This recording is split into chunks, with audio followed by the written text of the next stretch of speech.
Karel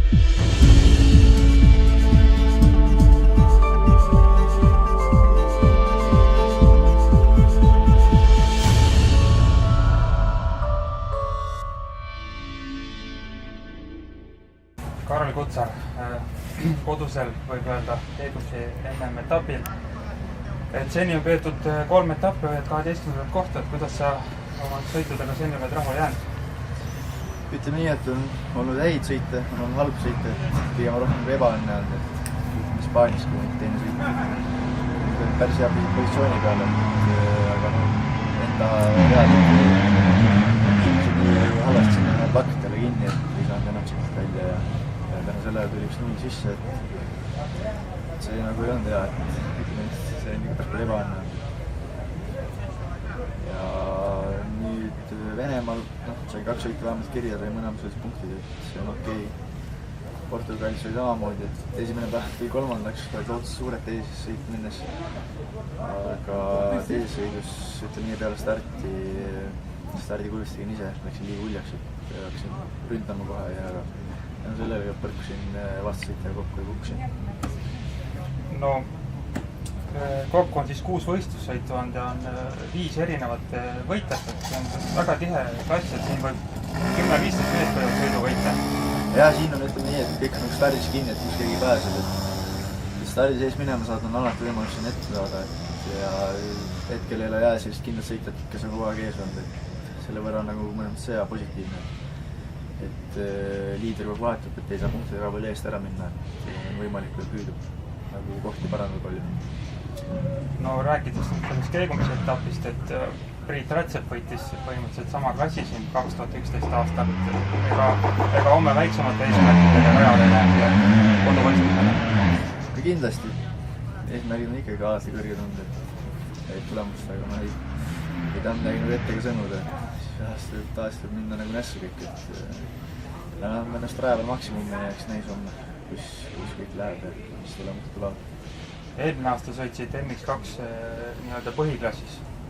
Et nüüd on selline Euroopa sari, et kuidas sa neid 2 klassi nagu võrdleksid? Ütleme nii, et MX2 ikkagi on nii, et seal on kõik mehed täiesti viimase veel ära viimistavad, et seal on konkurents selles veel esiots on 15 meest on ikka väga kõvad. Aga võrreldes Euroopaga, ega siin on ka noored veast kõik, kes tahavad saada ikka tiimidesse, et selles mõttes, et siin nagu ei sõideta peaga, et siin on lahmimine ja palju kukkumise asju, et selle võrra on nagu see klass omamoodi, võrreldes MM-iga, et MM-il kõik mehed üritavad ikka olla terved ja sõita ikka 6 etappi nii, et on häid tulemusi. Selle võrra see erineb. No eelmine aasta tegid siin MX-klassis tegelikult väga korraliku sõidu, kui said 11. koha, et see aasta on rada küll teistpidi, aga kuidas sa oled käinud juba raja peal vaatamas, kuidas tundub? Ja ennem käisin raja läbi, et ütleme nii, et rada on huvitav, et nüüd on teistpidi ja aga ma loodan, et kõik sobib ja läheb hästi. On pannud ennast kõik maksimumi ja tuua hea tulemus. No heaks tulemuseks on vaja kindlasti teha väga kiire kommunikatsiooniring, et siin on stardikurv on kohe tagasipöördega paremale, et on vaja saada hea stardikoht. Mitmes peaksid olema, et saab niisuguse korraliku koha pealt startida? Nii, et alati on hea, kui oled top 10 sees, et sealt on nagu võimalik väga hästi välja tulla, et siis saad start seespool. Ajalõudus tulebki vaadata, et tuleb saada võimalikult hea koht, et endale stardis elu lihtsamaks teha ja ma arvan, sõita parem, kui ees minema saab. Kuidas sulle see metall resti pealt startimine istub, et ei pea enam soont endale ette tegema ja nii, et metallrestid alati nagu käitub erinevalt, et tavapinna sa pead nagu enam teadsid, ütleme nii, et siin mõttes on ka positiivne, et vähemalt kõik nagu on võrdne. Kõigil on metalli aida, aga ilusti minema saad sealt, siis on kõik hästi.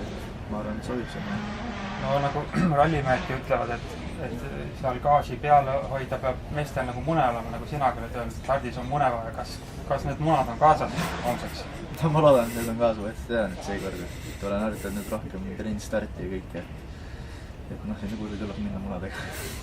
Soovime sulle edu! Suured tänud!